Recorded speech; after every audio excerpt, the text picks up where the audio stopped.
ఫోన్లా recording సౌలతి చూతుంటదుల్లా ఎవరితోటన్న మాట్లాడితే మళ్ళో పారి ఈనాలనుకుంటే record button నొత్తితే చాలు అవతల నిరికిస్తానికి సుతా కొందరు గిదే ఇకమతి చేస్తారు గట్లనే సీక్రెట్ ముచ్చట్లు మాట్లాడటానికి కొందరు వెనక ముందైతుంటారు ఇంత రికార్డు ఇట్లా చేయగల అని ఇవి మనకు చేతుల పవర్ ఉంటే ఎవరితోటి ఏం మాట్లాడుతుర్రో గింత డౌట్ రాకుండా మొత్తం వినొచ్చబ్బా దాన్నే ఫోన్ ట్యాపింగ్ అంటారు.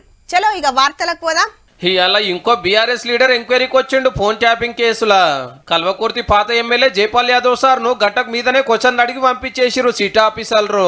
పవర్ ఉన్నప్పుడు ఈసారి కూడా 2 ఫోన్ నెంబర్లు పంపిండట. ఇప్పుడు అరెస్ట్ అయిన పోలీస్ తిరుపతి అన్న మా సామాజిక వర్గానికి సంబంధించిన తిరుపతి అన్నకు 2 నెంబర్స్ పంపించడం చెప్పి నోటీస్ ఇచ్చారు. దాని మీద క్లారిఫై చేసినాము. కానీ వాళ్ళకు రాజకీయాలతోటి సంబంధం లేదు, ఫోన్ రికార్డ్ చేస్తానికైతే కాదు అంటున్నాడు. ఆ కుటుంబ సమస్యలు ఆ పంచాయతీ సాల్వ్ చేయడానికి వాళ్ళు పిలిపించుకోవడానికి ఇచ్చినాం. అచ్చా పోలీస్ తిరుపతి అన్న ఇట్లా పంచాయతీలు కూడా చేసిండులే. అవసరమైతే మళ్ళొకపారి విచారణకు రావాలంటే సరే అన్నాడట జైపాల్ సారు. మొన్న పాత ఎమ్మెల్యే చిరుమర్తి లింగయ్య సార్ ను కూడా ఎంక్వైరీ చేసిండ్రు. ఇంకో 2-3 లైన్లు ఉన్నారట. అప్పుడు ఆఫీసర్లను ఇప్పుడు లీడర్లను ఇప్పటికైతే అంతా చిన్న చిన్నోళ్ళే. అసలు ఎవరో ఎన్నడు పిలుస్తారో చూడాలి మరి.